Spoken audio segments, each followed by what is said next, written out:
Un placer estar aquí nuevamente en otro evento de muy alto nivel, aparte lo estoy viendo al doctor Damián Acevedo, que es nuestro líder de derecho del consumo, o consumerista, como dicen algunos, así que viene trabajando con nosotros.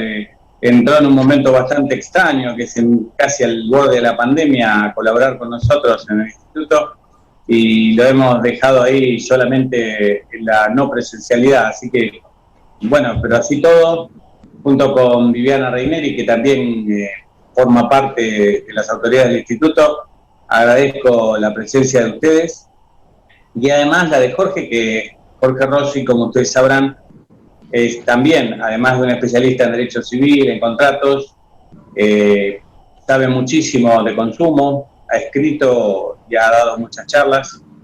La verdad es que estamos frente a gente que sabe de verdad.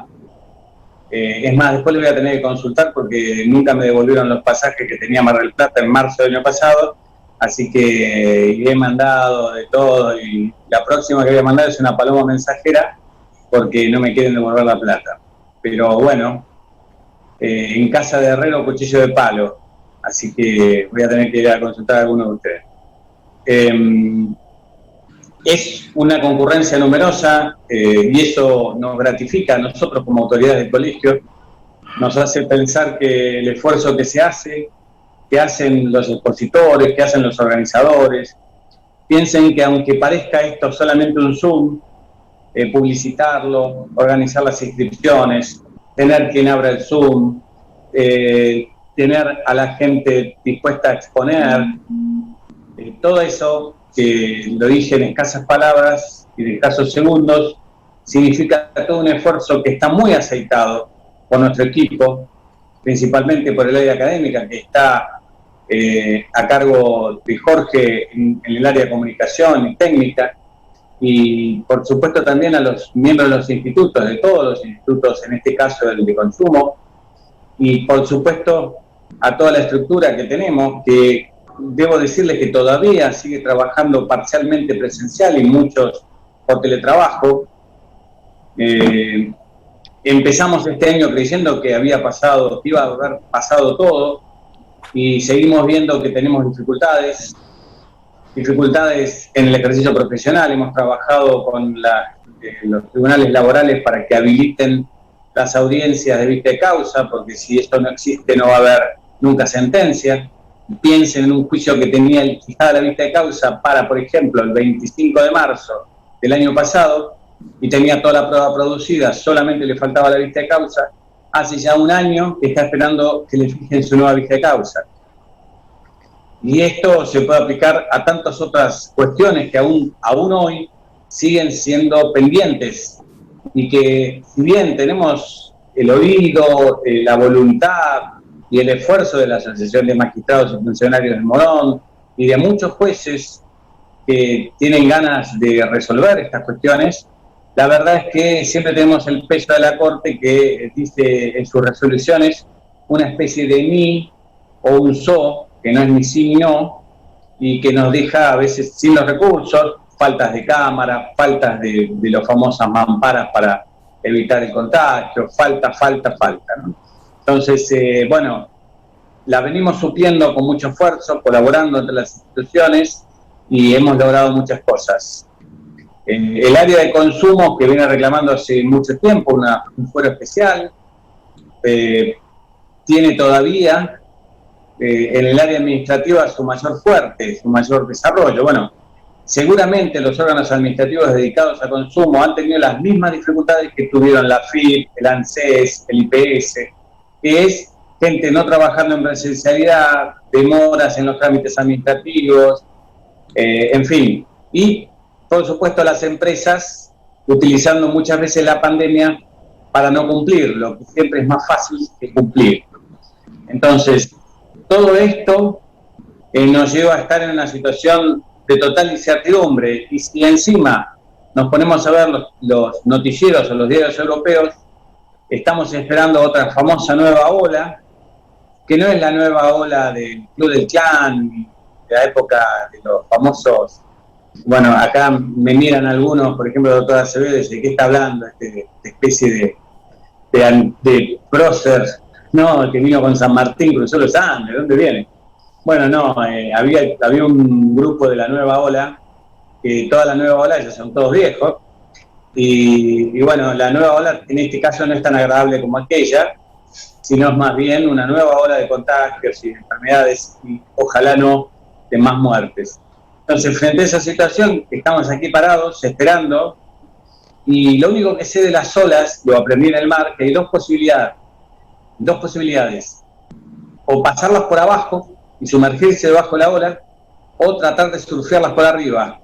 Lo que no se puede hacer con una ola es quedarse parado y recibirla de frente, porque cuando uno lo recibe de frente lo cachetea uno, lo golpea y lo deja tambaleando. Entonces, siento que el mundo, por lo menos en Europa, se había quedado parado mirando venir la ola, y nosotros no podemos hacer lo mismo. Tenemos que estar preparados para tomar una decisión, o escondernos debajo de ella o pasarla por arriba, pero no quedarnos en el medio.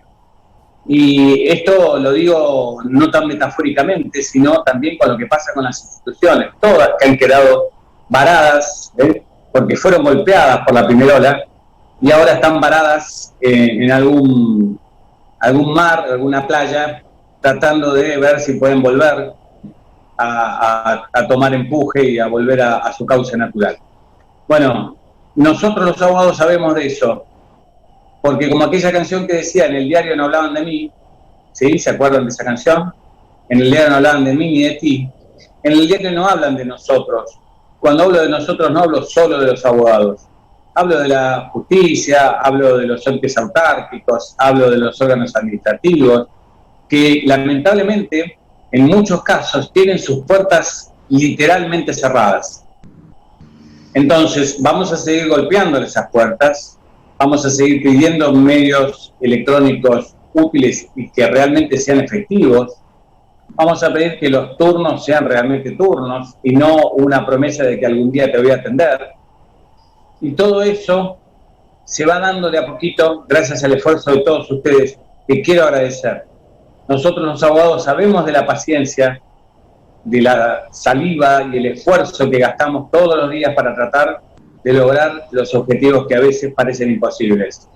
Pero yo confío en ustedes, colegas, particularmente a los colegas de Morón, porque sé del esfuerzo que están haciendo, y sepan que el Colegio de Abogados va a seguir acompañando, no solo en estas actividades como la de hoy, que es una actividad de lujo, sino también con todas las demás actividades académicas, pero también gestiones tendientes a lograr que ustedes puedan trabajar, porque de eso es lo único que se trata, porque detrás de ustedes hay gente de carne y hueso, que necesita soluciones y que nosotros estamos para responderlas. Consumidores, trabajadores, víctimas, todos ellos, en definitiva, vulnerables, que necesitan de nosotros. Así que gracias, Damián, gracias, Viviana, por supuesto, como siempre, gracias a Jorge, gracias a todo el Instituto por este esfuerzo, y a todos ustedes por estar conectados esta vez, otra vez apostando a mejorar, a formarse. Siguen apostando en un momento de incertidumbre a la mayor certidumbre que podemos tener, que es nuestra capacitación, nuestra formación como primero profesionales, pero también como seres humanos. Muchas gracias, y bueno, le devuelvo la palabra a Jorge para que presente a los expositores. Muchas gracias. Muchas gracias, doctor. Bienvenidos a todos en este Día Mundial de los Derechos del Consumidor. No vamos a decir lo de siempre, que todos somos consumidores. Ojalá todos fuéramos consumidores, no tendríamos el problema que tenemos para encuadrar quién es consumidor y quién no es consumidor en la Ley de Derechos de los Consumidores. Parece que no todos somos consumidores, si no la cosa sería bastante más sencilla. Hoy nos vamos a ocupar de dos cuestiones. Una a la que hizo mención el doctor Frega, el tema de los consumidores hipervulnerables, esta categoría que ha aparecido ya primero en la doctrina, luego en la jurisprudencia y ahora en la normativa, y que presenta novedades todos los días, literalmente todos los días, porque hoy salió en el boletín oficial otra resolución que se refiere a una categoría de hipervulnerables, tales como serían los menores. Así que es difícil seguirle el paso al tema. De eso se va a ocupar el doctor Damián Acevedo, que lo va a presentar la doctora Reinieri, y después yo voy a hablar de manera introductoria de este fuero del consumo que está debutando en la Ciudad Autónoma de Buenos Aires, que se encuentra en una etapa también bastante de novedades diarias y de transición. Tanto es así que el jueves pasado se sancionó en la legislatura porteña el Código Procesal de las relaciones de consumo, de lo que también vamos a hablar un poquito. Todavía no fue publicado en el boletín oficial de la Ciudad Autónoma, es decir, todavía no está promulgado el código, pero casi con seguridad va a salir en las condiciones en las que se sanciona. Bueno, esta es la introducción al tema. Las dejo con Viviana para que haga las presentaciones y bueno, espero que salga lindo. Hasta dentro de un rato por mi parte. Bueno, buenas tardes a todos. Ante todo, simplemente darles la bienvenida en nombre de todos quienes conformamos el Instituto de Derecho del Consumo de nuestro Colegio de Abogados de Morón. Agradecerles que se hayan hecho este rato para compartir con nosotros y hacer una simple referencia a por qué nosotros hoy, 15 de marzo, realizamos esta jornada, justamente porque hoy se conmemora, o se celebra, mejor dicho, el Día Mundial de los Derechos del Consumidor, y han sido instituidos en cada 15 de marzo de cada año, porque en el año 1983 la Organización de las Naciones Unidas declaró como el Día Mundial de los Derechos del Consumidor, ya que se conmemora en esta fecha el discurso que el presidente John Kennedy pronunció el 15 de marzo de 1962 ante el Congreso de su país, y en donde, entre otras, hizo consideraciones como estas que quisiera referirles textualmente, declarando que ser consumidor, por definición, nos incluye a todos. Somos el grupo económico más grande en el mercado que afecta y es afectado por casi todas las decisiones económicas públicas, pero es el único grupo importante cuyos puntos de vista a menudo no son escuchados. Y en esas circunstancias fue cuando por primera vez el consumidor fue considerado un factor fundamental dentro del proceso productivo, se reconoció su relevancia política, y por ello es que se instó a las instituciones a arbitrar las medidas para la protección de sus derechos. Un poco para hacer referencia al por qué en este día es la celebración mundial de los derechos del consumidor. Hecho ello, bueno, me corresponde presentar al primer expositor, cuya disertación va a estar a cargo del doctor Damián Acevedo, en calidad de director del Instituto de Derecho del Consumo de nuestro colegio. Simplemente referirles que el doctor Damián Acevedo es especialista en temas de derechos del consumidor, es además, obviamente, como referí recién, director de nuestro instituto, y también es director de la Dirección de Usuarios y Consumidores del municipio de Merlo. Así que bueno, Damián, te damos la bienvenida a las jornadas, agradecerte por esta charla especial que has preparado y te doy la palabra.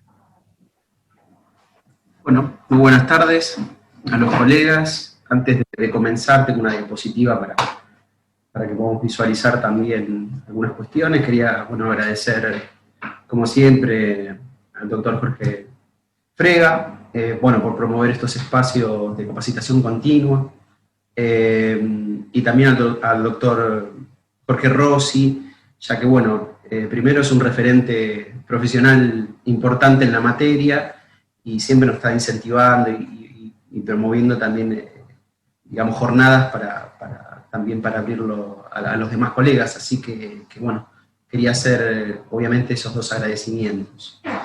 Ahora voy a pasar a compartir pantalla, ustedes me avisan si lo pueden visualizar.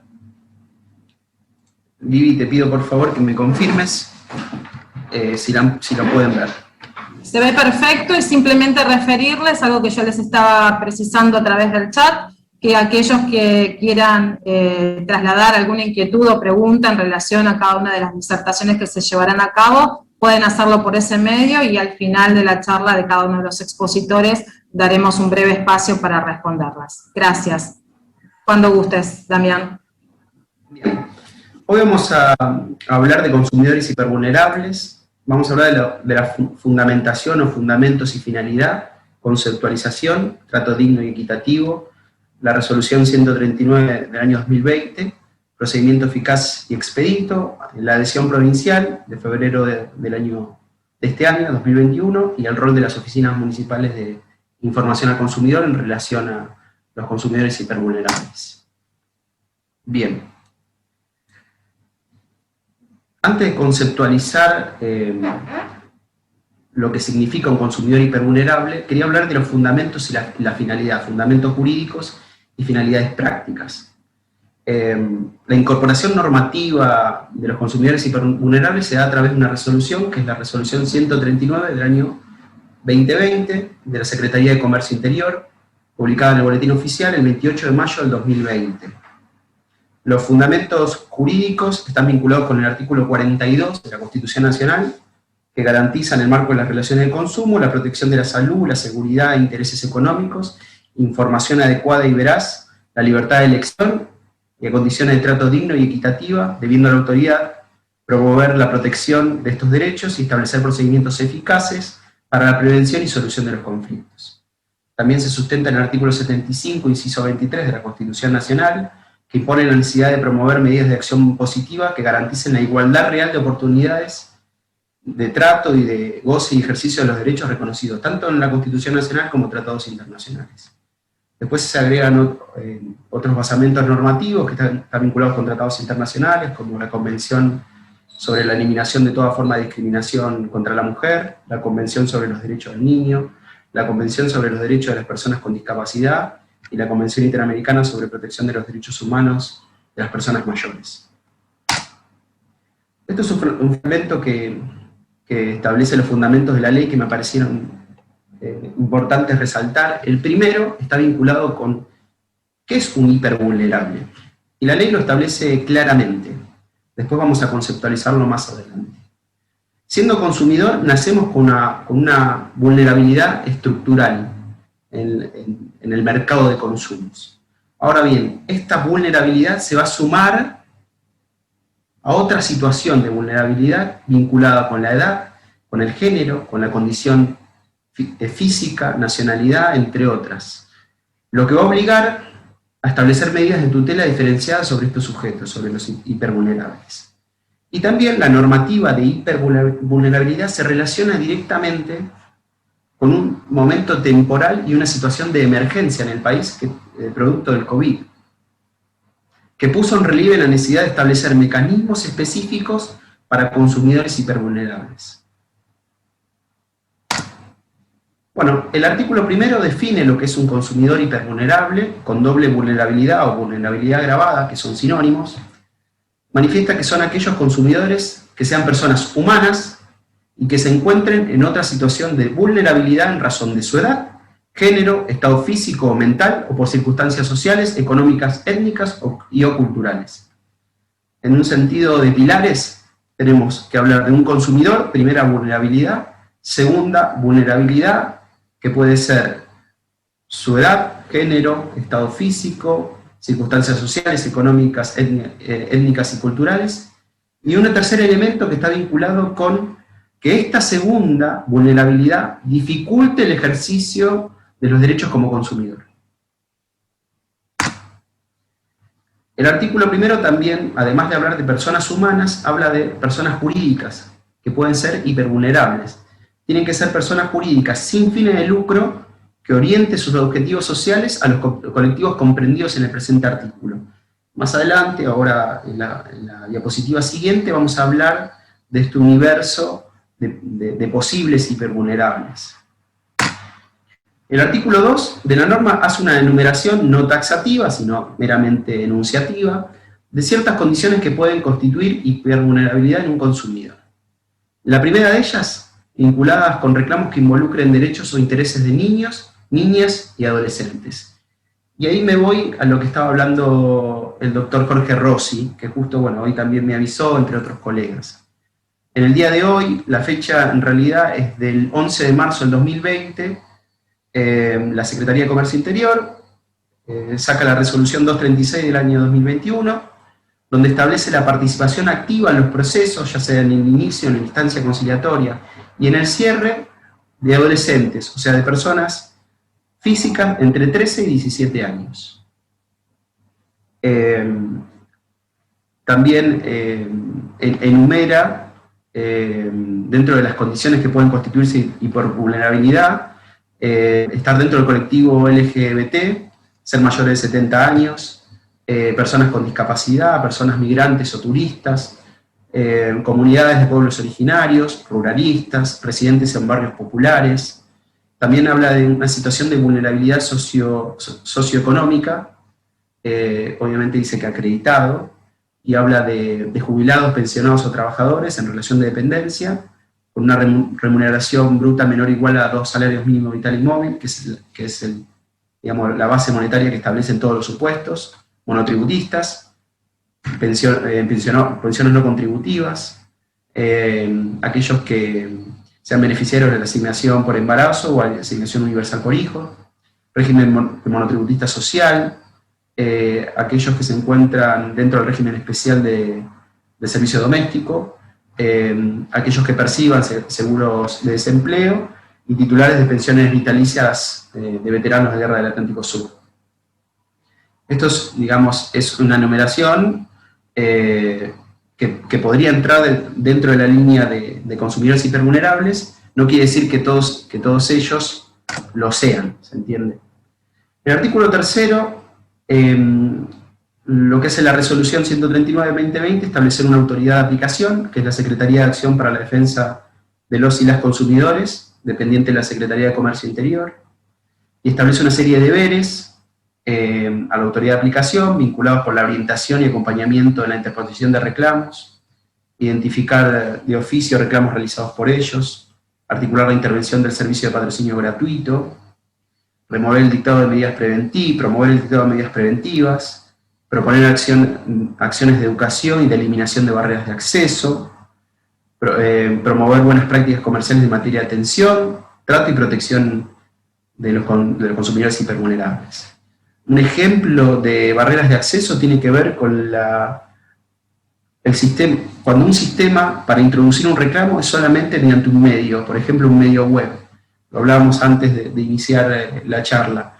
Hay un universo de consumidores que no pueden iniciar reclamos a través de un medio tecnológico, porque o son analfabetos tecnológicos o por una razón de edad o una razón distinta, digamos, no pueden acceder a ese tipo de reclamos y ese tipo de, digamos, de organismos. Por lo tanto, la ley lo que hace es tratar de establecer, de eliminar barreras de acceso respecto a, digamos, a cualquier organismo vinculado con la protección de hipervulnerables. El artículo 4 me pareció muy importante porque establece 2 principios fundamentales que se tienen que dar en el procedimiento administrativo donde estén involucrados consumidores hipervulnerables. 2 principios fundamentales: el principio del lenguaje accesible, lenguaje claro, coloquial, expresado en sentido llano, conciso, entendible. Esto obviamente con un basamento en el artículo 4 de la ley 2440. Y un segundo principio que es el deber reforzado de colaboración, donde establece la necesidad de que el proveedor colabore con la resolución del conflicto. Encuentra su basamento en el artículo 8, que es el trato digno y equitativo, y en el artículo 53, donde necesariamente el proveedor, por su posición, porque a veces tiene acceso a los elementos probatorios, debe colaborar en la resolución de un conflicto de consumo. Ahora bien, ¿cuáles son las implicancias de ser considerado un consumidor hipervulnerable? Exactamente, la primera tiene que ver con la atención urgente de los reclamos y denuncias. La segunda, hablamos de una atención prioritaria. Y la tercera tiene un tratamiento especializado y expedito. Es por ello que la resolución 139 del 2020 institucionalizó una tutela de acompañamiento oficiosa expedita y especializada. Estableció que los reclamos iniciados por hipervulnerables en los sistemas nacionales, incluso provincial, incluso municipales, deben tramitarse con esos tres elementos. Tanto los que fueron iniciados por el COPREC, los que fueron iniciados por el Sistema Nacional de Arbitraje de Consumo, Ventanilla Única Federal, Dirección de Defensa del Consumidor en la Provincia de Buenos Aires y la SOMIC, deben tramitarse de la misma manera. Deben tener una atención urgente, una atención prioritaria y un tratamiento especializado y expedito. Artículo 5. El artículo 5 habla de la invitación, esto es una resolución de la Secretaría de Comercio de Nación, y establece la necesidad de invitar tanto a la Ciudad Autónoma de Buenos Aires, a la Autoridad de Aplicación de la Ciudad Autónoma de Buenos Aires, como así también de las provincias. Es así que el 1 de febrero del año 2021, mediante resolución 36 de ese mismo año, el Ministerio de Producción, Ciencia, Innovación y Tecnología se adhiere a la resolución 139 del año 2020. O sea que la provincia de Buenos Aires se adhirió a esa resolución. Particularidades de esa resolución. La primera, que designa a la Dirección Provincial de Defensa de los Derechos de los Consumidores y Usuarios como autoridad de aplicación. Establece el mandato de garantizar las acciones establecidas en el artículo 3 y 4 que estuvimos viendo y analizando, pero deja fuera, me pareció muy particular, por eso también lo cito, el servicio de patrocinio jurídico gratuito en la provincia de Buenos Aires. E invita a las autoridades de aplicación de la ley 13.133, que son las OMIC, a que adopten las medidas y acciones pertinentes a garantizar en sus jurisdicciones, o sea, en cada municipalidad, el acompañamiento a los consumidores hipervulnerables. Bien, ¿qué sucedió con la Dirección Provincial? Emitió un protocolo de actuación en caso de consumidores hipervulnerables a todas las oficinas municipales de información al consumidor. Hoy en día vigente y se encuentra en aplicación. Formas de ingreso de reclamos. Una oficina municipal de información al consumidor, una dirección de defensa del consumidor municipal, puede ingresar un reclamo en forma física, a través de su mesa de entrada, o a través de un medio web, a distancia, mail institucional, formulario electrónico, etc. Pero también hay otra variante de ingreso de reclamo que se da a través del sistema de Ventanilla Única Federal. Es un sistema federal, ahí yo dejo el link de acceso, que después, bueno, seguramente repliquemos las diapositivas y puedan conocerlo en caso de que no hayan accedido nunca, donde uno puede llenar un formulario de inicio, adjuntar documentación, y el propio sistema lo que va a hacer es derivar o remitir, en caso de que sea un reclamo con competencia territorial en la provincia de Buenos Aires, a la provincia de Buenos Aires, y luego la provincia de Buenos Aires hace una segunda remisión a la Oficina Municipal de Información al Consumidor, que respecta según la competencia territorial. Un ejemplo, yo ingreso a Ventanilla Única Federal, estando en Morón, y inicio un reclamo donde la relación de consumo en realidad la realicé en Ituzaingó. Bueno, lo que va a hacer Ventanilla Única Federal es remitir el reclamo a la OMIC de Ituzaingó. El procedimiento es el siguiente: se analiza, una vez que ingresa a la OMIC, se analiza el objeto del reclamo y la competencia territorial, y se alerta si se trata de un caso de un consumidor hipervulnerable o no. Si la remisión ha sido a través de Ventanilla Única Federal, el sistema ya nos remite, digamos, en la temática, la palabra reclamo hipervulnerable. Y la Oficina Municipal de Información al Consumidor lo que debe hacer es confirmar la recepción, y lo particular, me parece interesante, ya el sistema de ventanilla única federal notifica al proveedor del conflicto de consumo antes de llegar a la OMIC, cosa de ir adelantando la solución del conflicto. Lo que tiene que hacer la Oficina Municipal de Información al Consumidor es informar el estado del reclamo, tiene un plazo de 48 horas a la autoridad de aplicación provincial, y de todos los reclamos que se gestionan en las Direcciones de Defensa de Consumidores o OMIC, se tiene que generar un registro de consumidores hipervulnerables, debe contener una fecha de inicio o derivación del reclamo, motivo del reclamo, proveedor o proveedores denunciados, resultados del proceso, en proceso, resueltos, no resueltos, desestimados, y si en razón de la especificidad de la materia se derivó a otro organismo, PAMI, ANSES, Enargas, etc. La OMIC debe remitir periódicamente a la autoridad de aplicación el estado, digamos, de los procesos de consumidores hipervulnerables. Y ahí se da una cosa muy interesante, que hay una colaboración entre las oficinas municipales de información al consumidor y la dirección provincial, en pos de solucionar estos conflictos. Esto me pareció interesante también destacarlo. Procedimiento administrativo de consumo en pandemia y consumidores hipervulnerables.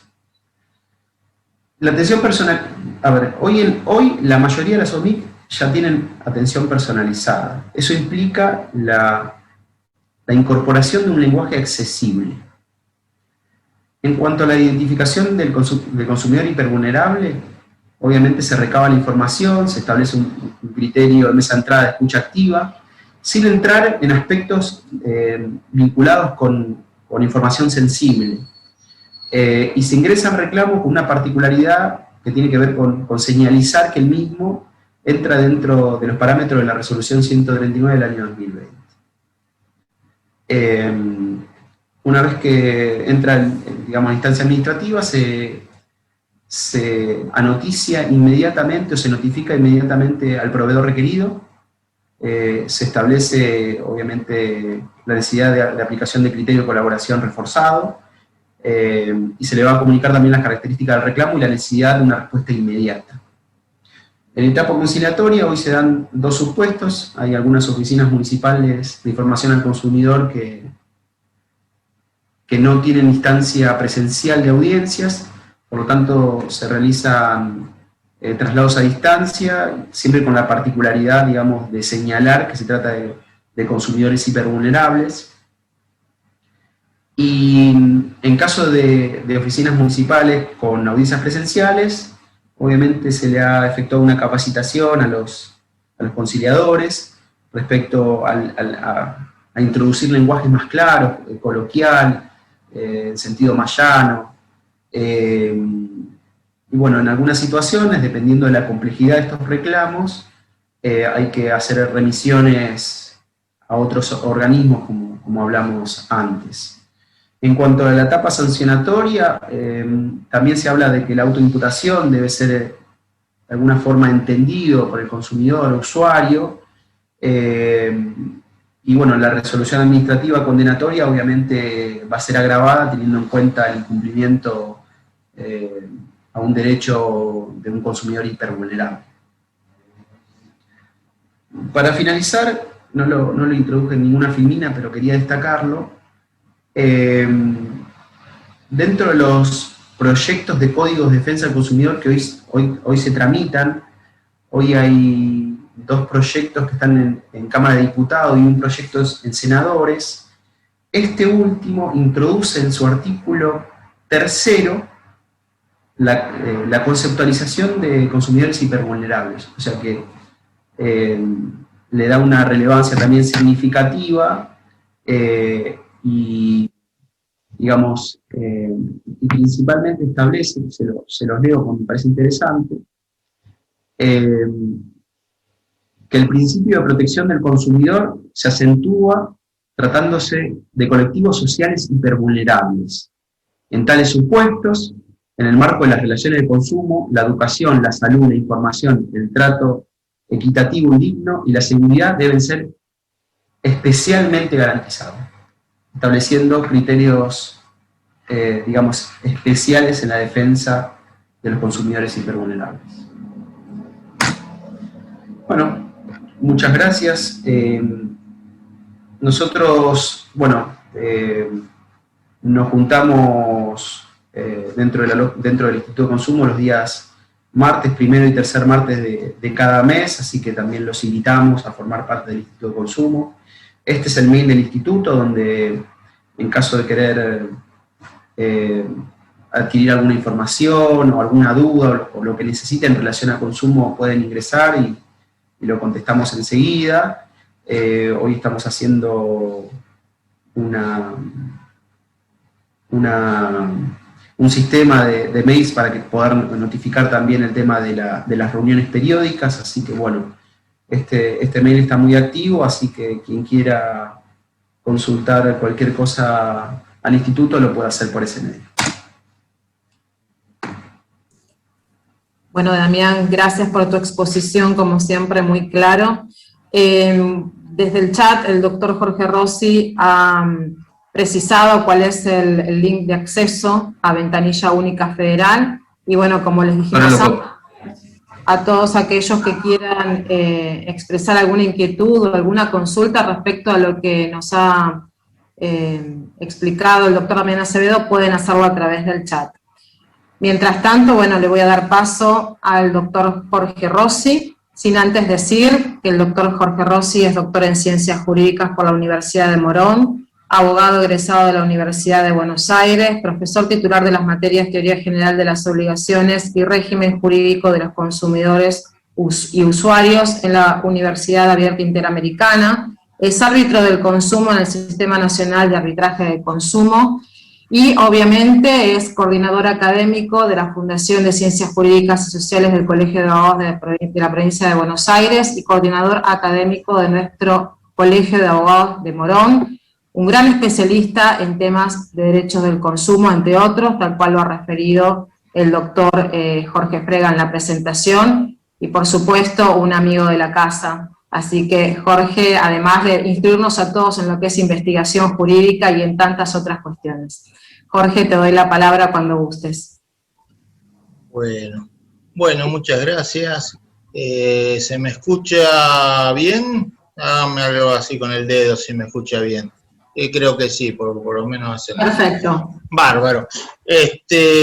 Bueno, el doctor Acevedo estuvo hablándoles de esta categoría de los hipervulnerables y de la adecuación del procedimiento administrativo para darle una prioridad a los hipervulnerables. Habrán visto que la lista es muy larga de hipervulnerables y es meramente ejemplificativa, y hoy justamente había salido, como dijimos, el caso de que los menores, los adolescentes de 13 a 17 años, van a poder iniciar ellos directamente, sin necesidad de representación de sus padres, reclamos de defensa del consumidor. Es una resolución interesante. Ahora, antes de que terminemos la charla, les vamos a pasar el link. Es una resolución interesante, como hablábamos con el doctor Acevedo antes de comenzar formalmente la charla, si se implementa adecuadamente, porque esos menores van a necesitar una asistencia letrada, ya que van a actuar sin sus padres, van a necesitar una asistencia letrada, y esa asistencia letrada la tiene que pagar a alguien. Y eso es lo que esquivamos, pero de una manera impresionante, en este bendito país. ¿Quién paga? O sea, dicho de otra manera, el costo de los derechos. Yo puedo decir que los menores van a tener derecho a poder a interponer sus reclamos ante las autoridades administrativas y van a poder participar y ser oídos sin necesidad de la representación de los padres con asistencia letrada. Y está todo muy lindo, pero ¿quién va a dar la asistencia letrada? Se supone que, dado el carácter de gratuidad, es el Estado, nacional, provincial, municipal, el que va a tener que proveer eso. No lo provee en la mayoría de los casos. O hace la del voluntariado. A ver, los abogados que se quieran anotar para asistir gratuitamente. Y eso es para otra época, para una época donde los abogados teníamos mucha plata. Ahora el asunto es que se paguen. Acá dice, en provincia está la ley del abogado del niño y los honorarios, el Estado cubre el 100% de los honorarios. Bueno, hubo gran lucha en provincia para que se le empiecen a pagar los honorarios al abogado del niño. Bueno, tenemos que entrar en la lucha también de que se empiecen a construir las asesorías de defensa del consumidor, que además de ser una gran fuente de trabajo para los abogados, son un servicio imprescindible. Son un servicio imprescindible, porque como bien dijo el doctor Acevedo, no me acuerdo si lo dijo antes o después, o sea, antes de la charla o durante la charla, el proveedor viene con su asesoría letrada. En realidad, el representante, el proveedor ni aparece uno con un poder, que es un abogado. Y el consumidor no tiene eso. O sea, que o lo ayuda el órgano administrativo o no lo ayuda nadie. Entonces es fundamental la defensa técnica por parte de una asesoría jurídica. Pero el asesor jurídico tiene que estar en la misma situación que el médico del hospital. El hospital es gratuito, pero el médico cobra. Cobrará mal, cobrará no lo que corresponde, pero cobra. Y en el caso nuestro no cabe ninguna duda que tiene que cobrar ese asesor. Tiene que cobrar, si no, ¿qué va a hacer? Eso me parece que es un tema importante porque hace a la implementación de los derechos. Si no sacamos resoluciones maravillosas, dando y dando y dando derechos, como si fuéramos Suiza, Bélgica, Dinamarca, y todos los países que se le ocurren, y no pasa nada, digamos así. Está muy bueno que Laura haya planteado el tema de los abogados de niños, porque fue y es una batalla para que se cobren los honorarios del abogado del niño, porque si no, trabajar ad honorem, el honor nos sobra, lo que nos falta es plata. Bueno, dicho esto, un poco académico, pero que me parece importante tenerlo en cuenta, ojo que en otros países esto se estudia muchísimo. En Estados Unidos, un libro que en su momento fue bestseller jurídico, se llamaba así, El costo de los derechos. Es un análisis de, bueno, otorgamos tantos derechos, ¿cuánto le va a costar eso a la sociedad?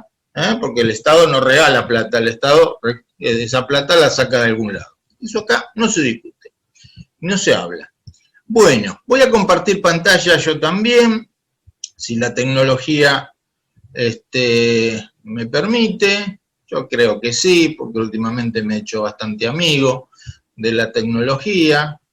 Vamos a tratar también de ampliar esto del famoso F5. Vamos a ver qué pasa, porque siempre tiene un retraso. Ahí está.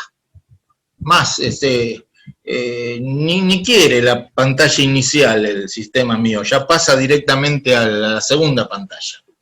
Bien, ¿a quién estoy viendo? Yo ahora veo solamente a Acevedo, veo a Guillermo Gerosa, que me ve a mí, y veo la casa de Ernesto Alejandro, porque a él no lo veo, se debe haber ido a tomar un whisky por ahí. Bien, voy a tratar de hablar un poco de este fuero de consumo de la Ciudad Autónoma de Buenos Aires, Y antes de meterme en el tema puntual del fuero de consumo de la Ciudad Autónoma de Buenos Aires, me pareció oportuno hacer una pregunta inicial. ¿Para qué queremos tener un fuero de consumo? Es decir, suponiendo que queramos tener un fuero de consumo. Vamos a suponer que sí, que queremos tener un fuero de consumo, así como en la mayoría del país existe, por ejemplo, un fuero del trabajo. Y no digo fuero del trabajo de casualidad, sino que muchas de las herramientas conceptuales del derecho del trabajo las hemos incorporado al derecho del consumidor. El derecho del consumidor le debe bastante al derecho del trabajo. El concepto de hiposuficiente, por ejemplo, las normas de orden público han sido en gran medida inspiradas del derecho de trabajo. Entonces, supongamos que queremos, ahí volvió Ernesto Alejandro, ahí volvió, está acomodando, supongamos que queremos tener un fuero de consumo. Y las respuestas de ¿para qué queremos tener este fuero de consumo en la ciudad de Buenos Aires, en la provincia de Buenos Aires? Las respuestas podrían ser las respuestas clásicas, ¿no? Porque eso nos garantizaría tener jueces especializados, o sea, jueces que sepan de derecho de consumo, porque eso contribuiría a tener procesos más eficaces en el sentido de una mayor tutela judicial efectiva de la parte débil estructural. Y otra respuesta, junto con las otras dos, podría ser porque eso contribuye, sobre todo en Ciudad de Buenos Aires, a minimizar probables conflictos de competencia, porque en Ciudad de Buenos Aires, donde todavía estas materias pertenecen a la justicia nacional, muchas veces hay problemas de competencia entre el fuero civil y el fuero comercial. Entonces, como el conflicto de consumo puede ir a parar a civil o a comercial, o en algunos casos al federal, civil y comercial, o al contencioso administrativo federal, bueno, hay problemas de competencia. Acá en provincia de Buenos Aires la discusión se resume más a si en algunos casos tendrá que ir al federal o si no va a ir, en razón de materia me refiero, al civil y comercial. El problema será en todo caso si ese juez de civil y comercial es un juez especializado en consumo, dado que tiene una competencia amplísima y anda luchando con los ejecutivos, las quiebras y tantas otras cuestiones más. Entonces, las razones para tener un fuero de consumo, o sea, un fuero especializado, podrían ser estas. Ahora vamos a ver qué es lo que está pasando en la ciudad autónoma, y para eso tenemos que meternos con ciertos antecedentes, porque este proceso del fuero de consumo de la ciudad de Buenos Aires arranca de unos cuantos años y está en pleno desarrollo. O sea, esto no ha terminado, esto estamos por la mitad. Y se está haciendo bien a la Argentina, o sea, a los ponchazos. Bueno, vamos al pasado. El antecedente de esto de lo que voy a hablar yo, pero no es un antecedente al que nos tenemos que olvidar, ojo, para nada. El antecedente es la ley 26.993, que es del 2014, la ley anterior a la del Código Civil y Comercial. Esa ley creó el ya famoso COPREC, creó la auditoría de las relaciones de consumo y creó el Fuero Nacional de Relaciones de Consumo. De las tres cosas, lo único que se implementó, lo único que hoy día está funcionando, y está funcionando básicamente en Ciudad de Buenos Aires, es el COPREC, o sea, la conciliación previa de consumo. Eso está implementado. Bien, mal, no vamos a entrar a discutir eso, pero está implementado. La auditoría no se implementó nunca y diríamos con casi total seguridad, la seguridad que se puede tener en Argentina, no se va a implementar. La auditoría quedó ahí. y el Fuero Nacional de Relaciones de Consumo quedó. El Fuero Nacional de Relaciones de Consumo iba a tener inicialmente 8 juzgados nacionales de relaciones de consumo, 8 juzgados de primera instancia, y encima de él la Cámara Nacional de Relaciones de Consumo. Pero de todo esto, lo único que se implementó es el COPREC.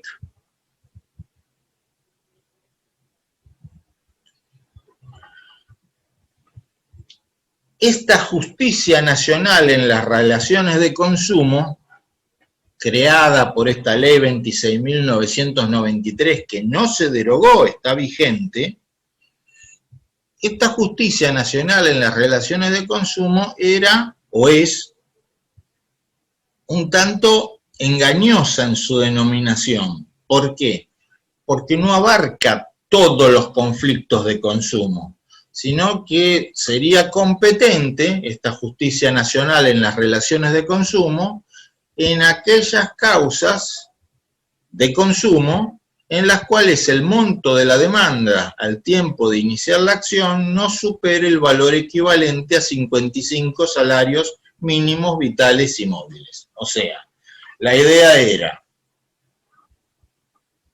tenemos el COPREC por un lado y la mediación obligatoria por el otro. Si el tema es de consumo y no supera los 55 salarios mínimos vitales y móviles, va el COPREC. Si supera, va la mediación común y silvestre. Después, ¿cómo funcionaba la cosa? Si no había acuerdo en el COPREC, que es obligatorio, es una instancia previa obligatoria de conciliación, si no había acuerdo en el COPREC, se podía optar, según el caso, por ir a la auditoría, que no existe ni va a existir, o se iniciaba la demanda en la Justicia Nacional en las Relaciones de Consumo. Pero esta Justicia Nacional en las Relaciones de Consumo estaba pensada como una justicia en relaciones de consumo, pero también y una justicia para casos de, entre comillas, menor cuantía o determinada cuantía, pero no un inmueble, ni siquiera un automóvil de alta gama, según cómo evolucionara el salario mínimo vital y móvil. Si superaban ese monto, irían al civil, al comercial, etc.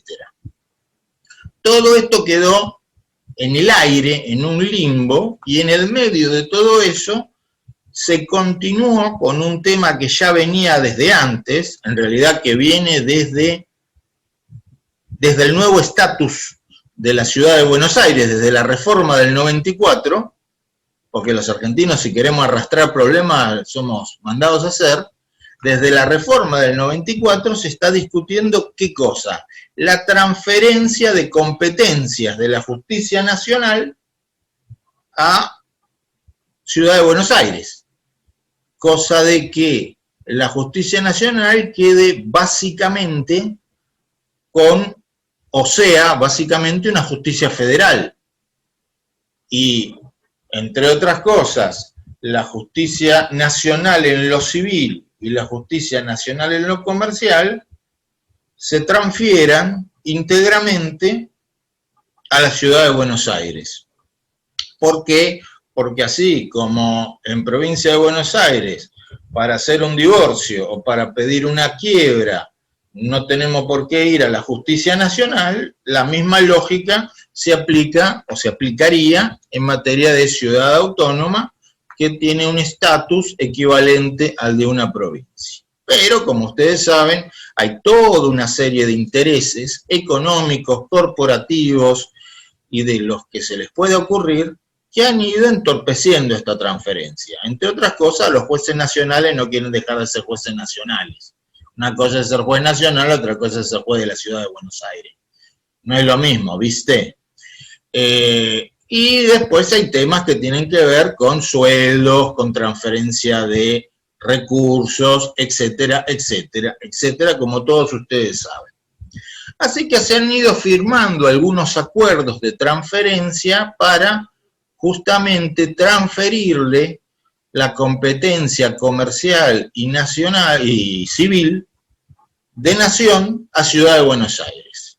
En Ciudad de Buenos Aires ustedes saben que hay básicamente dos fueros funcionando en Ciudad de Buenos Aires. El correccional y contravencional, la justicia contravencional y la justicia en lo que se llamaba antes en lo contencioso administrativo y tributario de la Ciudad de Buenos Aires. Bueno, se llamaba antes así.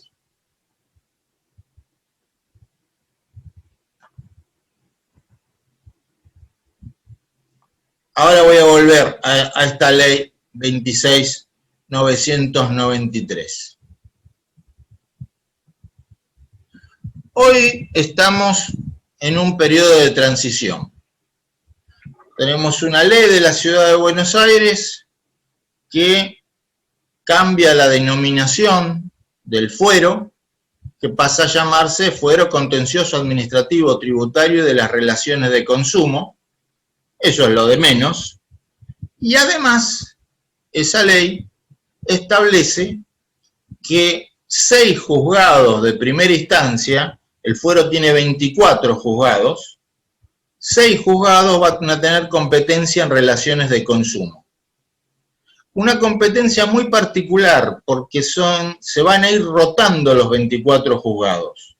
O sea, primer semestre de este año van a tener competencia estos juzgados, el 24, el 12, el 23, 21, 5 y 9. Segundo semestre van a tener competencia otros 6 juzgados. Tercer semestre los otros 6, cuarto semestre los otros 6. No quiere decir que se van a pasar las causas, tienen competencia para recibir los expedientes. Es entonces una competencia rotativa, cosa de que a lo largo de 2 años todos los jueces de primera instancia van a tener competencia en materia de relaciones de consumo. Se hizo así por esas cosas de la vida. ¿Son jueces especializados? Por ahora no, son jueces que han venido trabajando en el contencioso administrativo y tributario. Son jueces que ni siquiera se encargaban de los recursos en materia de multas de defensa del consumidor, porque esos recursos van directamente a Cámara, no van al juzgado de primera instancia, a diferencia de lo que pasa en provincia. Son jueces que se van a tener que especializar, o que en una de esas están especializados porque les gustaba el derecho del consumidor, digamos así, pero no porque se ocuparan de ese tema. ¿Esto va a ser así, definitivo? No, porque la ley, esta ley 6.286 de la Ciudad Autónoma, que en realidad es una ley que modifica la ley orgánica del Poder Judicial de la Ciudad de Buenos Aires, nos dice lo siguiente. En el artículo 42, o sea, en el actual artículo 42 de la ley orgánica del Poder Judicial, modificada por esta ley 6286, se establece que hasta 6 de los 24 juzgados de primera instancia en lo contencioso administrativo y tributario impartirán además justicia en materia de relaciones de consumo hasta tanto se transfiera la justicia nacional en las relaciones de consumo. O sea, por eso decía que estamos en un periodo de transición. Hasta tanto se transfiera la justicia nacional en las relaciones de consumo. Justicia nacional que, como les digo, está en un limbo porque nunca se implementó. ¿Cuándo va a ser eso? ¿El mes que viene? ¿Dentro de 6 meses? ¿Dentro de 14 años? No se sabe. No se sabe porque depende de cuestiones políticas, de acuerdos de transferencia de fondos y de intereses corporativos. Así que no se sabe cuánto va a durar este periodo de transición. Tal vez estamos 6 años con este periodo de transición, tal vez Estamos un año con este periodo de transición. No se sabe. No se sabe. Fenómeno. ¿Y cuál es la competencia que van a tener estos juzgados? La ley 6286 no dice más que esto que les estoy mostrando. El Consejo de la Magistratura de Ciudad de Buenos Aires puso en funcionamiento, o sea, designó cuáles eran los juzgados, esto que les mencioné hace un rato, y como sea, y con los problemas de pandemia todavía existentes, se puso formalmente en funcionamiento este régimen de transición. Este régimen de transición. Ahora bien, voy a retroceder.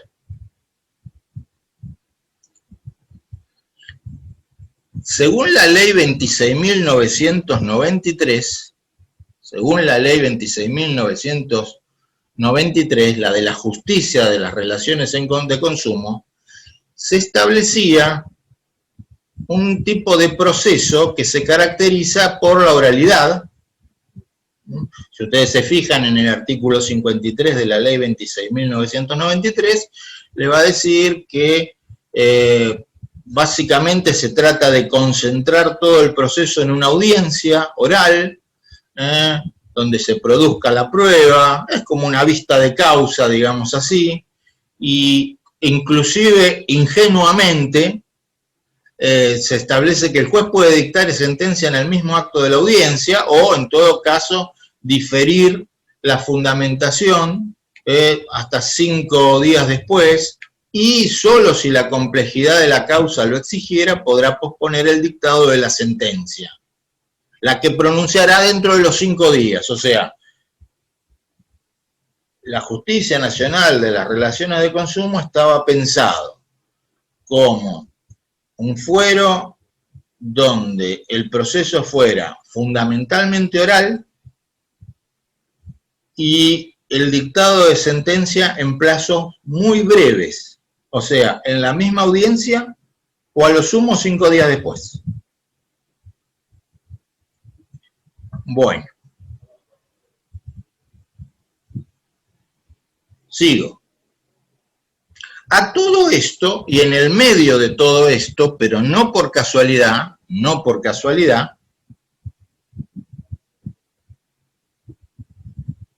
hace unos días, el jueves de la semana pasada, se sanciona el Código Procesal de la Justicia en las Relaciones de Consumo en el ámbito de la Ciudad Autónoma de Buenos Aires. Ese es el título completo. Yo después les voy a pasar el texto del Código Procesal. ¿Cuándo va a entrar en pleno funcionamiento? Van a ver que tiene 2 entradas en vigencia, digamos así. Tiene una entrada en vigencia parcial y una entrada en vigencia total. La entrada en vigencia parcial va a ser a los 30 días que se publique en el boletín oficial. Todavía no está publicado en el boletín oficial, ni siquiera está promulgado. Salió el jueves pasado de la legislatura con 50 votos a favor y 3 abstenciones. Así que hay altísimas probabilidades para que se promulgue sin ninguna modificación. Pero es clave la cláusula transitoria primera. La cláusula transitoria primera dice, hasta tanto quede constituido integralmente el fuero en las relaciones de consumo, este código, una vez entrado en vigencia, será de aplicación con los alcances previstos en la ley 6286. O sea, a los 30 días en que sea publicado en el boletín oficial, este código va a tener una entrada en vigencia parcial. Pero lo divertido del asunto es parcial. ¿En qué sentido parcial? Y se va a aplicar con los alcances previstos en la ley 6286, las que con posterioridad se dicten y lo que determine el Consejo de la Magistratura en la materia. Hasta ahora, Lo único que hay respecto de los alcances es lo que dice la ley 6286. O sea, nada. O sea, básicamente lo que dice es que estos jueces de primera instancia en lo contencioso, administrativo y tributario impartirán justicia en materia de relaciones de consumo hasta tanto se transfiera a la Justicia Nacional de las Relaciones de Consumo. Es como una cosa media circular. El nuevo código dice, entramos en vigencia parcialmente hasta que se constituya el nuevo fuero y solamente en los límites que diga la ley 6286, y la 6286 lo único que dice es van a encargarse de los temas de relaciones de consumo hasta que se transfiera a la Justicia Nacional de las Relaciones de Consumo. Pero no nos dice ni el procedimiento que se va a aplicar, ni nos dice la competencia que va a tener. Esos son dos temas que en este momento, aunque les parezca raro, están siendo debatidos, porque no surgen de absoluta claridad. No surgen con absoluta claridad, aunque supongo que se van a clasificar en las próximas semanas. ¿Por qué? Por lo siguiente. La justicia de las relaciones de consumo, la justicia nacional, si yo interpreto que en este régimen de transición, estos 6 juzgados que van a tener competencia transitoria en temas de relaciones de consumo, si yo interpreto que estos 6 juzgados van a tener la misma competencia que la ley 26.993 atribuía, entonces voy a decir solamente, por ejemplo, van a intervenir cuando la demanda sea por un valor que no exceda los 55 salarios mínimos vitales y móviles. Si es mayor el reclamo, ya irá a la Justicia Nacional en lo civil o comercial. Además, si me quedo con eso, tendría que aplicar las normas de competencia territorial establecidos en la ley 26.993. Y además uno pensaría que también tendría que aplicar las normas procesales de la ley 26.993, en lugar del Código en lo contencioso administrativo de la Ciudad de Buenos Aires. Código que el año pasado, no me acuerdo si fue el año pasado o a principios de este, tuvo una modificación importante para adaptarse a la pandemia y se ha digitalizado, digamos, toda la tramitación. Fíjense ustedes qué situación interesante. Por otro lado, aclaro, el día que se transfiera efectivamente la Justicia Nacional en las relaciones de consumo y que entonces entre en plena vigencia este Código Procesal de la Justicia en las relaciones de consumo, la competencia que tendría este nuevo fuero del consumo es mucho más amplia que la de la ley 26.993 porque no tiene limitaciones de monto, tiene además competencia para temas de procesos colectivos y algo, voy a cerrar esta pantalla y les voy a mostrar algunos artículos del nuevo código para que se den una idea. A ver si me permite dejar, me permitió dejar de compartir. A ver, ahora voy a compartir esta otra.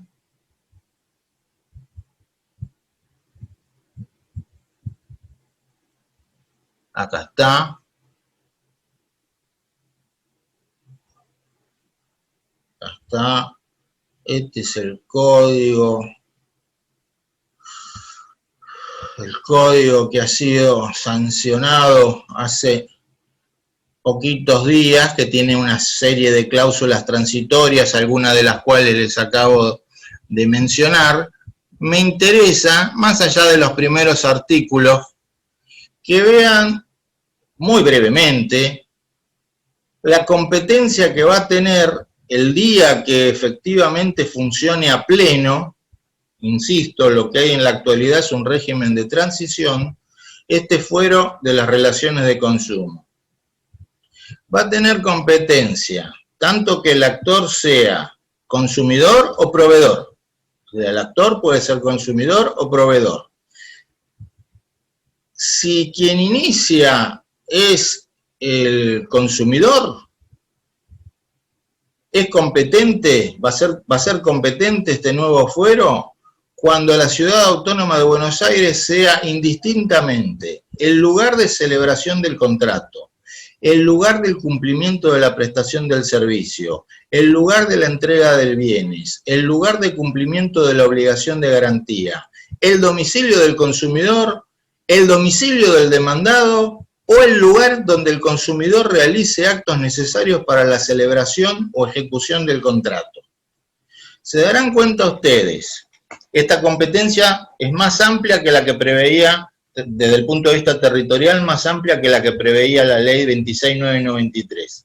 Se darán cuenta ustedes que con la enorme cantidad de proveedores que tienen su sede en la ciudad de Buenos Aires, y el hecho de que va a desaparecer la limitación de monto, porque este código no tiene limitación de monto, y este código va a recibir, además de todo eso, todas las ejecuciones de acuerdos de COPREC y de mediación, y de laudos arbitrales.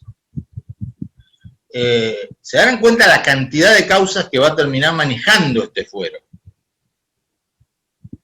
Por lo cual, si no se lo dota de una suficiente cantidad de juzgados y de personal, puede llegar a colapsar apenas se abre, porque en gran medida se van a vaciar los juzgados civiles y comerciales. Por eso mencionaba hace un rato que es importante tener en cuenta cómo vamos a implementarlo. Además de todo eso, también es competente en las demandas que inicie el proveedor, pero solamente, en ese caso, solamente cuando el consumidor tenga su domicilio real en la ciudad de Buenos Aires. Nada más. O sea, no hay prórroga de jurisdicción que pueda perjudicar al consumidor. O sea, se está creando un superfuero, digamos así. Un fuero muy, muy grande. Ya con este periodo de transición, donde vamos a tener 6 juzgados que supuestamente van a tomar todos los casos hasta el monto de 55 salarios mínimos, y digo supuestamente porque los textos no son claros, ya se espera una gran cantidad de casos, una gran cantidad de casos. A los 30 días en que se publique el boletín oficial, va a regir la parte de este código procesal correspondiente al proceso.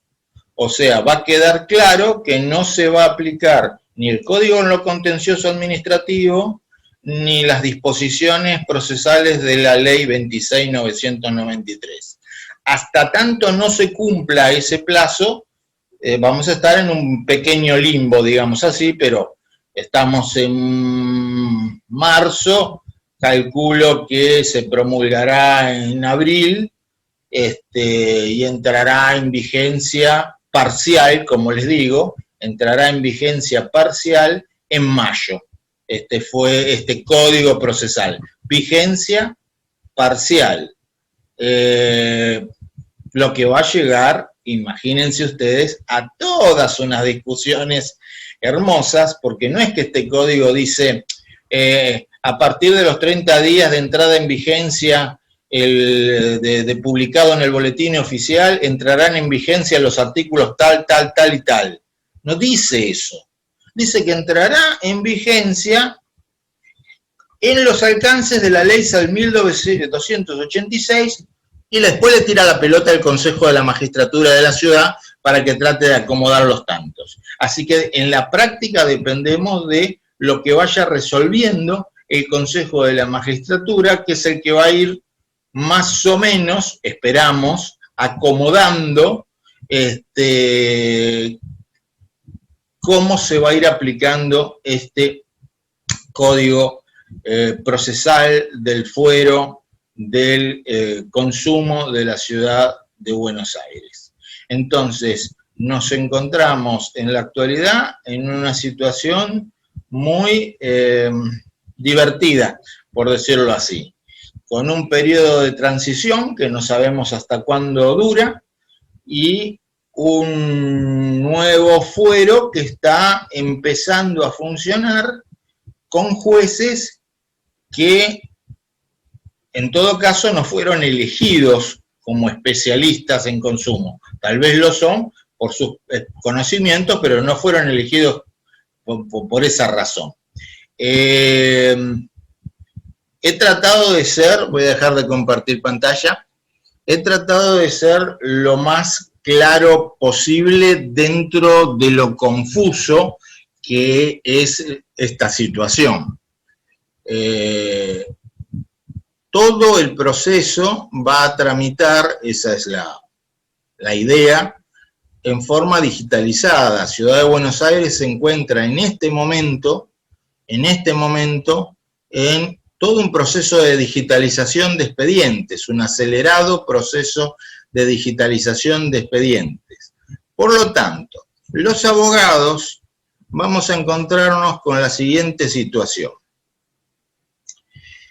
Para litigar en provincia de Buenos Aires, vamos a tener que andar con el token y la MEP y todo lo que ustedes ya conocen.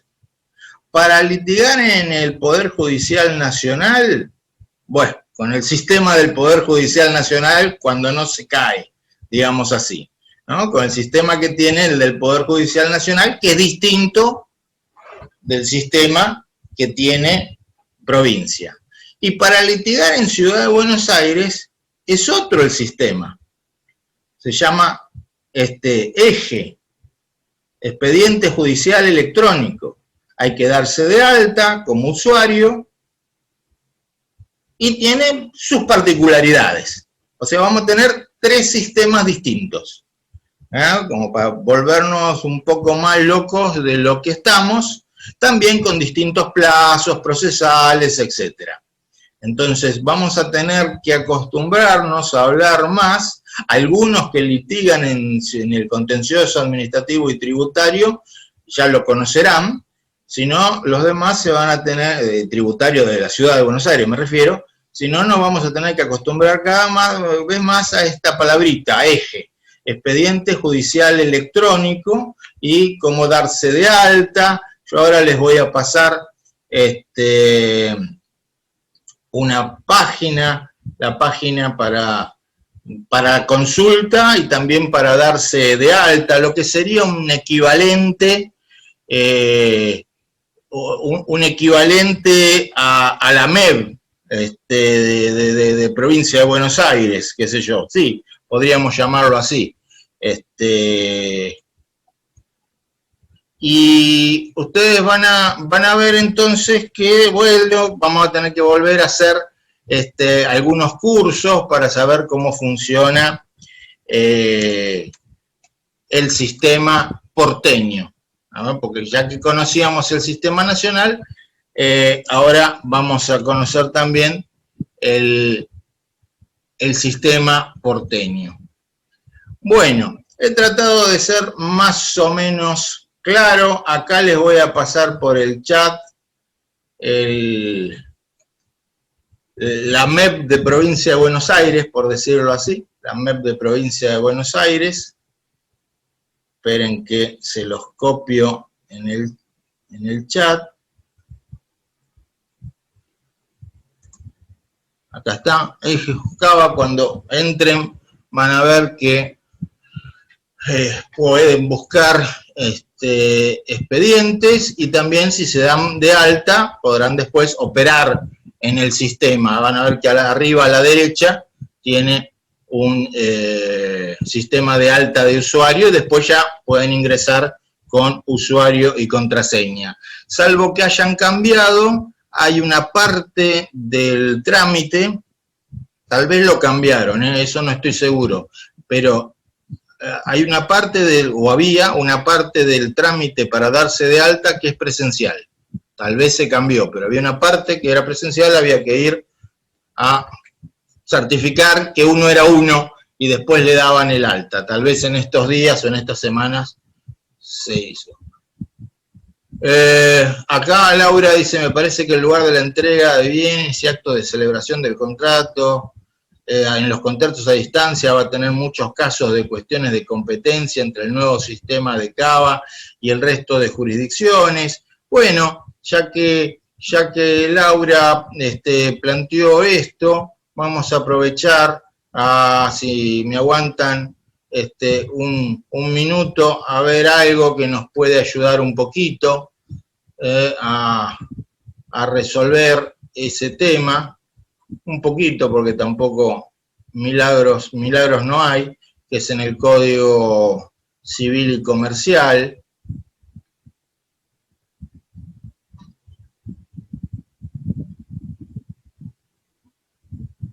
Si me dan un segundo, voy a compartir también pantalla.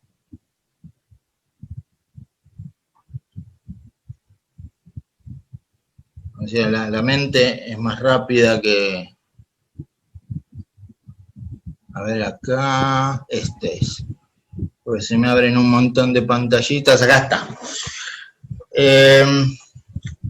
Ustedes saben que el Código Civil y Comercial trata el tema de los contratos de consumo y trata también el tema de los que podríamos llamar los contratos electrónicos. Y en materia de contratos a distancia, que son tremendamente comunes ahora con la pandemia y que van a ser cada vez más comunes porque cada vez se hace más, el artículo 1109 del Código Civil y Comercial tiene una pauta, dicen los contratos celebrados fuera de los establecimientos comerciales a distancia y con utilización de medios electrónicos o similares, se considera lugar de cumplimiento aquel en el que el consumidor recibió o debió recibir la prestación. Entonces, como una de las pautas que va a tener este nuevo código es el del lugar de cumplimiento de la prestación del servicio o el lugar de la entrega de los bienes, que puede considerarse lugar de cumplimiento, la pauta del artículo 1109 puede ayudar, y además el artículo 1109 establece que la cláusula de prórroga de jurisdicción se tiene por no escrita. El problema puede pasar por otro lado, pero de todas maneras el consumidor, como tiene una competencia, va a tener una cantidad de opciones muy grandes, puede iniciarlo por muchas razones, puede iniciarlo inclusive porque es su domicilio, y ya está, no va a entrar a discutir por el lugar de cumplimiento.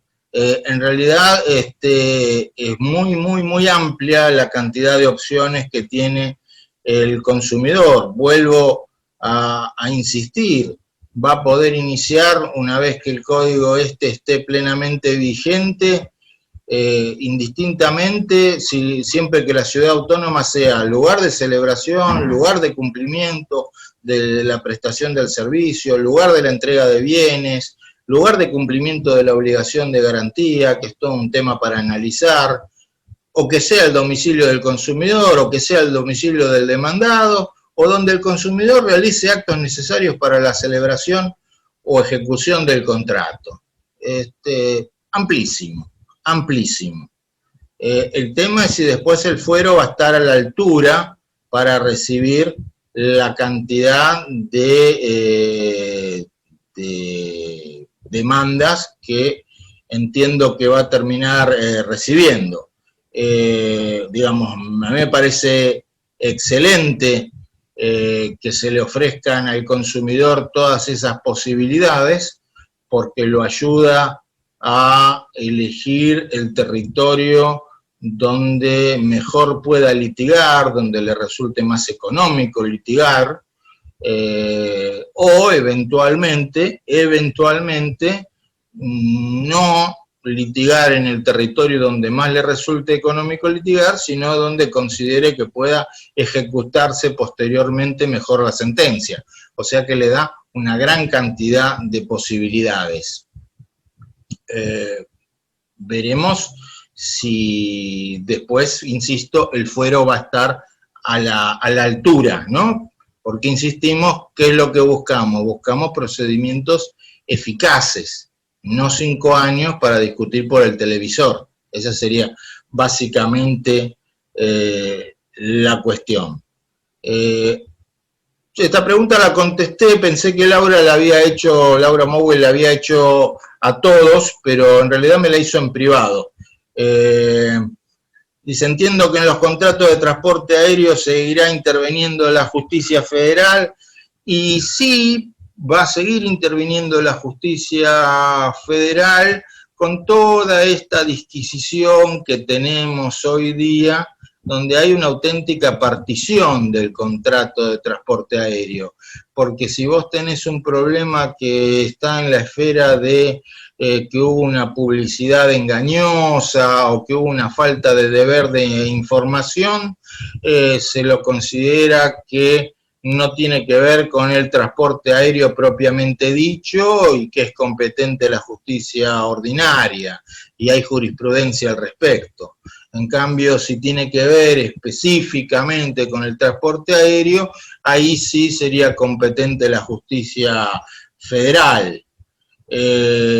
Así que de eso vamos a tener problemas de competencia justamente, vamos a tener problemas de competencia. No se puede eliminar completamente a la justicia federal porque eso requeriría probablemente modificaciones legislativas explícitas. Y además, no hay que olvidarse que hoy por hoy la Ley de Defensa del Consumidor sigue considerando que al transporte aéreo, la Ley de Defensa del Consumidor se le aplica supletoriamente. Lo que pasa es que, como todo en la vida, algunos jueces hacen una interpretación bien restrictiva de eso. Dice, solamente cuando haya cuestiones de transporte aéreo, por ejemplo, daños producidos en el transporte, cayó el avión, pasajeros que se accidentaron en el transporte, pero por ejemplo, un caso que fue resuelto por la justicia de Quilmes, que la demanda la hicieron exalumnos míos, me enteré de casualidad, que era un problema con la venta de pasajes. Era un problema con la venta de pasajes, era una contratación telefónica donde se le había mencionado la persona que quería contratar, que era la hija de los que iban a viajar, entendió mal, eso es lo que consideró el juez, cuándo era la fecha de vuelta. Y en vez de que la fecha de vuelta fuera el 22 de abril, terminó contratando 22 de marzo, algo así. Y la grabación fue presentada, la grabación de la charla. Y el juez entendió, era un caso dudoso, el juez entendió que la operadora la había confundido a la que había llamado. Y por lo tanto, que había una omisión, un incumplimiento del deber de información. La información no se había dado en forma clara, la había mareado, digamos así. Es lo que a veces nos pasa, ¿no? Nos pasan de un lado a otro con el teléfono, nos dicen una cosa, nos dicen la otra, y por lo tanto ordenó que la indemnización por los perjuicios que esta gente tuvo. Bueno, porque ahí se consideró que se aplicaba directamente la Ley de Defensa del Consumidor porque no era un tema relacionado con el transporte aéreo, sino con la comercialización. Y en ese caso era ordinario. Dice Mirta Grenón, si podrán subir los PowerPoint de esta charla. Sí, cómo no. María Cipolla dice, si el valor del bien reclamado supera el valor de los 55 salarios mínimos, ¿se va a mediación común y luego la justicia ordinaria? A ver, en este periodo de transición, entiendo que sí. Si el valor supera los 55 salarios mínimos, se va a mediación común y tenés que ir a la justicia ordinaria, no podés ir ni a COPREC ni a estos juzgados, porque esto es para más. Ahora, insisto, estas normas que estamos mostrando, si hay algo que no se caracterizan, es por la claridad, pero entendemos que si estos jueces en lo contencioso administrativo, tributario y de las relaciones de consumo van a tener la competencia de relaciones de consumo, la competencia que venía de la ley 26.993, van a tener esa competencia. Recién después que se constituya formalmente el fuero de la ciudad autónoma y empiece a regir íntegramente el Código Procesal, ahí la competencia se ampliaría. Y ahí la competencia se ampliaría, y siguiendo con lo que preguntaba María, no Marta, María Cipolla, pasaría lo siguiente, una vez que este fuero esté funcionando. Si yo tengo un caso de hasta 55 salarios, voy a COPREC, y después, si no hay acuerdo, iría al nuevo fuero de relaciones de consumo. Si mi caso es mayor de 55, voy a mediación y después voy al nuevo fuero.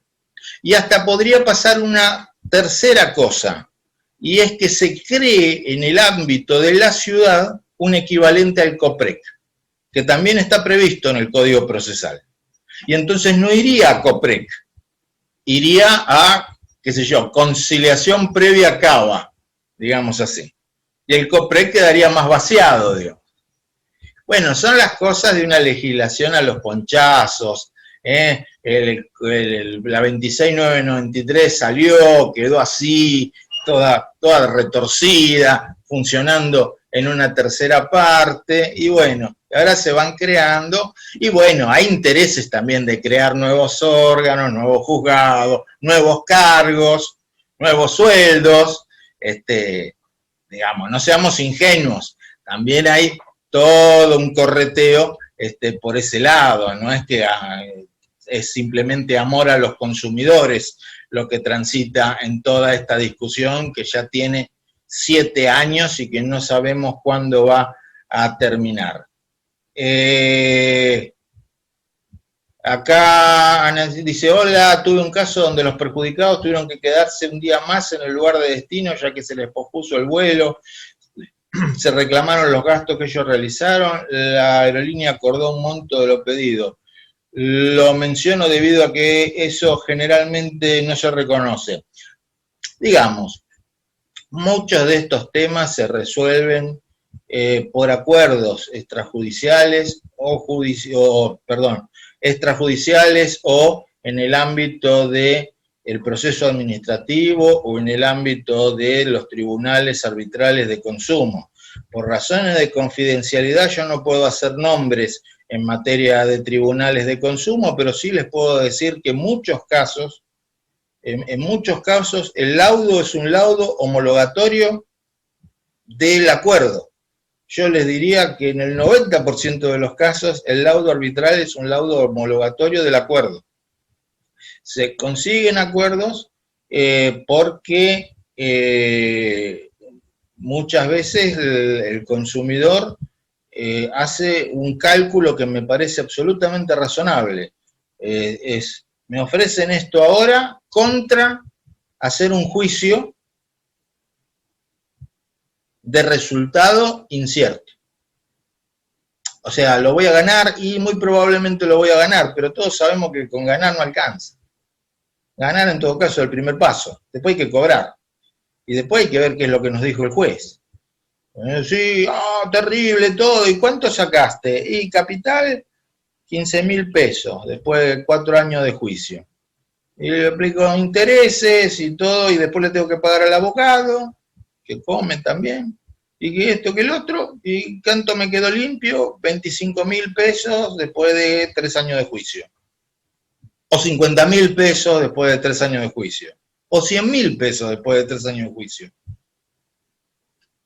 Con todo el problema y la incertidumbre, ¿eh? Con todo el problema y la incertidumbre. Por eso siempre se recomienda el acuerdo, siempre se recomienda iniciar la negociación, siempre se recomienda este tipo de cosas cuando estamos hablando de estos temas que son muy enojosos, muy desagradables, pero que no van a tener una enorme cuantía económica.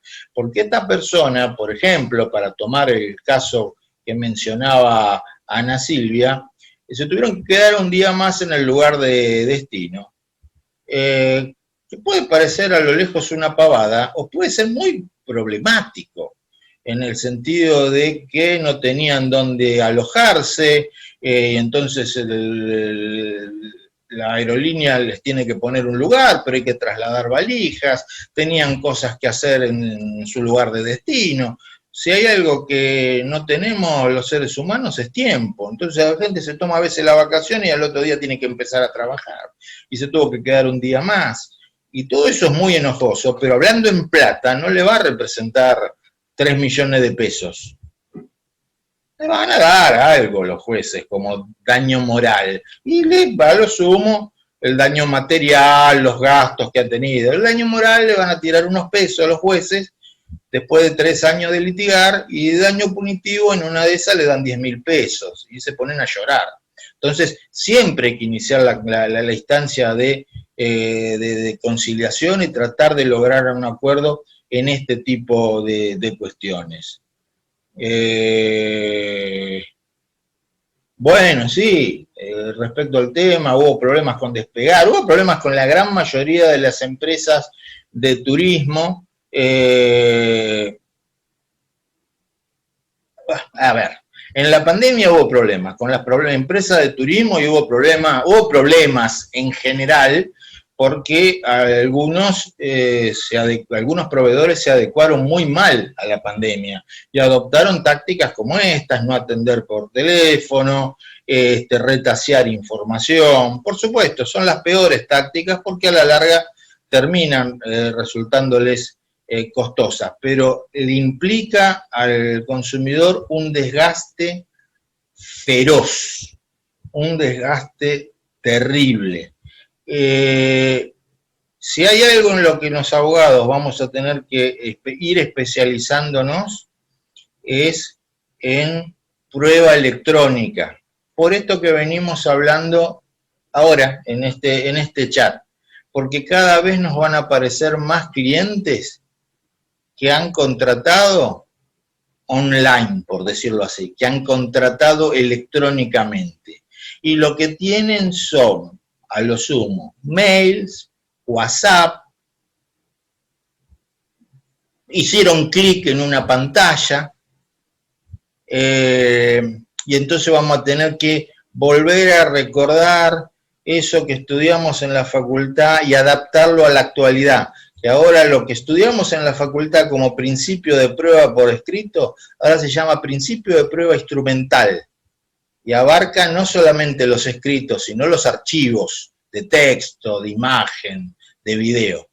Y eso hace a la verosimilitud de lo que nuestro cliente está planteando. Y plantear también los temas de prueba, de carga dinámica de la prueba. ¿Quién tiene que estar en mejores condiciones de probar la conversación? ¿Quién está en mejores condiciones de probar las transacciones? Y el proveedor está en mejores condiciones, sin perjuicio de lo que se pueda acompañar, que a veces es, como decía Adriana, una captura de pantalla, que es una prueba muy indiciaria, porque una captura de pantalla puede ser fácilmente adulterada. A veces ni siquiera acompañamos una captura de pantalla, sino la impresión de una captura de pantalla. Peor que peor. Pero todo eso sirve como prueba indiciaria. sirve como prueba indiciaria. Pero los abogados nos vamos a tener que ir acostumbrando a conocer el funcionamiento de determinados servicios que suplen la certificación notarial. Por ejemplo, vamos a tener que empezar a pensar si no nos conviene gastarnos unos pesitos en tener un abono con un tercero de confianza, que son certificadores de autenticidad y de fecha, de manera tal que si tenemos suerte que todavía en pantalla sigue figurando esa oferta o esa publicidad o lo que sea, nosotros desde nuestra computadora podemos hacer lo que se llama un sello de tiempo, que certifica la autenticidad y la fecha de esa imagen, y no acompañar al juzgado la impresión de la pantalla, la hoja, sino el archivo. Y eso esperamos que los jueces entiendan que es el equivalente a fecha cierta. Son herramientas que los abogados vamos a tener que ir incorporando y aprendiendo, porque hacen a nuestra práctica profesional y hasta pueden ser un diferencial en los servicios que le ofrecemos a los clientes, porque no vamos a pedirle al cliente que tenga él un abono a un time stamper, a un sello de tiempo o algo por el estilo. Bueno, a ver, acá ahora se despertaron, no había mensaje, ahora veo que hay como 11. En la justicia nacional, Cipolla tiene un problema de competencia. Ella tiene un problema de competencia. En la justicia ordinaria nacional, ¿se va a fuero civil o comercial? Depende del caso, lamentablemente. Depende del caso, lamentablemente. En algunos vas a ir al civil, en algunos vas a ir al comercial, y en algunos te vas a encontrar que tanto los jueces civiles como los comerciales se declaran competentes. Vos vas a tener, por ejemplo, casos contra Mercado Libre, donde te lo toma el juez civil y te lo toma también el juez comercial. Los civilistas son más proconsumidores que los comercialistas, dicho de una manera muy genérica, dicho de una manera muy genérica. ¿No sirve la certificación? Claro, y es un gasto, claro. En cambio, esto que les digo, el sello de tiempo es otra cosa.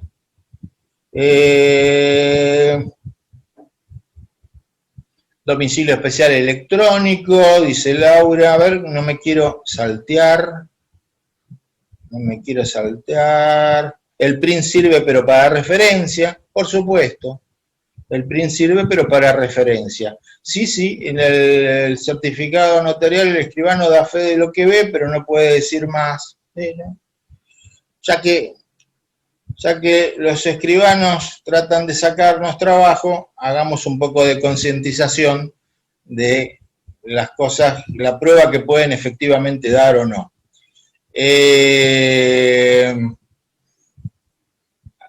Domicilio especial electrónico lo estoy usando mucho en las comunicaciones para evitar las cartas de documentos, sí, con la ley de alquileres. Lo que pasa es que el domicilio especial electrónico es peligrosísimo para el inquilino, el domicilio especial electrónico es peligrosísimo para el consumidor, depende de para quién va uno, le puede convenir más el domicilio electrónico del artículo 75. Es un arma totalmente de doble filo. Es más, entiendo que en un contrato por adhesión que le constituyan domicilio electrónico al adherente, yo lo impugnaría. Lo tendría por no convenida porque está renunciando a su domicilio natural, digamos así. Pero bueno, eso lo dirá la jurisprudencia. Adriana Albertela dice, Coprer rechazaba los inicios y el damnificado había hecho denuncia en el Ministerio de Turismo.